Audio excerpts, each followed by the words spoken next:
గౌరవనీయులు పవన్ కళ్యాణ్ గారిని మాట్లాడవలసిందిగా కోరుతున్నాను. థ్యాంక్ యూ అధ్యక్ష.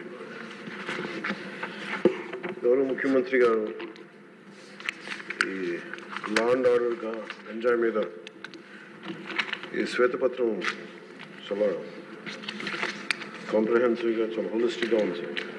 గౌరవ ముఖ్యమంత్రి గారు చెప్పదలుచుకుంటుంది మీ ద్వారా ఈ వే ఫార్వర్డ్ దాంట్లో దాదాపు 6 పాయింట్స్ తోటి చేశారు ఎలా వే ఫార్వర్డ్ చేయాలని.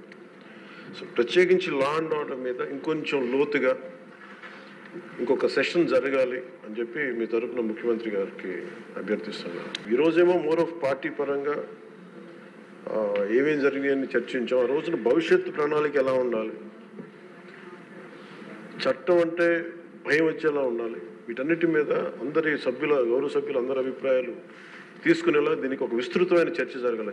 ప్రత్యేకించి ఒక రోజంతా పెట్టండి, లేదంటే 2 సెషన్స్ అన్నా పెట్టండి, కానీ దీని మీద ఒకసారి చర్చ జరిగి దాని మీద ఒక విధి నిర్ణయాలు తీసుకున్న తర్వాత మటుకు అది 5 కోట్ల మంది ప్రజలకి భద్రత కలిగించేలాగా ఉండాలి. అలాగే భారతదేశంలో ఆంధ్రప్రదేశ్ రాష్ట్రం శాంతి భద్రతలోకి ఒక తలమానికంగా ఉండాలి. ఆ దిశగా ఒక కనీసం విస్తృత స్థాయి చర్చలు జరగాలి.